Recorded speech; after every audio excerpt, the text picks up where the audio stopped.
We start with a poor woodman and his wife living in a tiny, cramped hut. They spend their days huddled around a small cooking fire, operating on the very edge of survival. Their diet is dictated by what they can afford.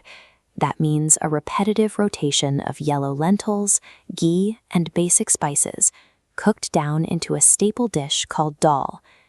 Just over their fence, however, hangs a branch of golden, ripening pears belonging to a wealthy neighbor.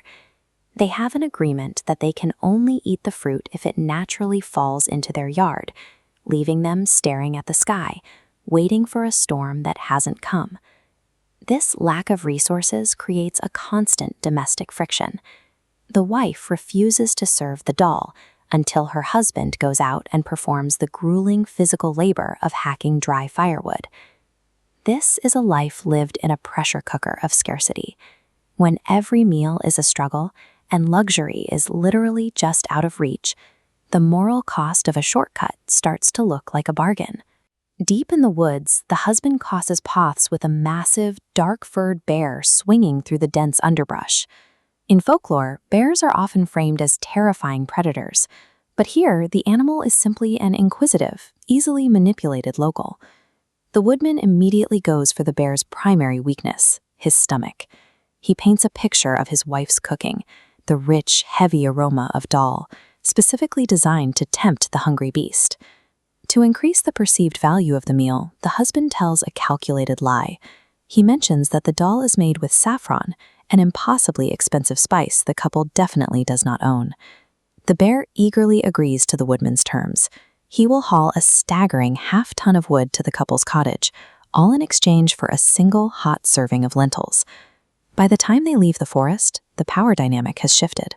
Through a few well-placed words, the woodman has secured massive physical labor from a superior opponent for almost no cost. The husband sprints back to the tiny hut and immediately shares the details of the lopsided deal with his wife. But his wife is instantly, deeply paranoid. She's convinced that a wild animal won't honor a verbal agreement and will simply eat every scrap of food in the house once he arrives. Panicking, the couple makes an irrational decision. To ensure the bear gets nothing, they sit right down on the floor and eat the entire brass pot of dal themselves. As the pot empties, they break into an argument, blaming each other for eating too much, while simultaneously scraping up every last grain of their payment. With the food gone, they execute a hasty lockdown. They hide their remaining pantry items, leave the empty pot by the fire as a decoy, and retreat into a dusty attic. By consuming the payment and hiding out of sight, the humans have officially enacted a double cross, violating the very agreement they engineered. Meanwhile, the bear arrives at the cottage, completely exhausted from dragging half a ton of wood across the forest. He finds the empty brass pot and realizes he's been cheated. He tears through the house in a furious rampage, but the couple has hidden every morsel of food. With the house empty, the bear pivots to asset recovery. He spots the neighbor's Alden pears hanging over the wall and decides to take them as compensation for his stolen labor. Up in the tree, he proves to be highly pragmatic. He eats the sour, unripe pears immediately to soothe his hunger, while carefully saving the golden ones in the stolen brass pot to sell later. This chart tracks the bear's economic logic.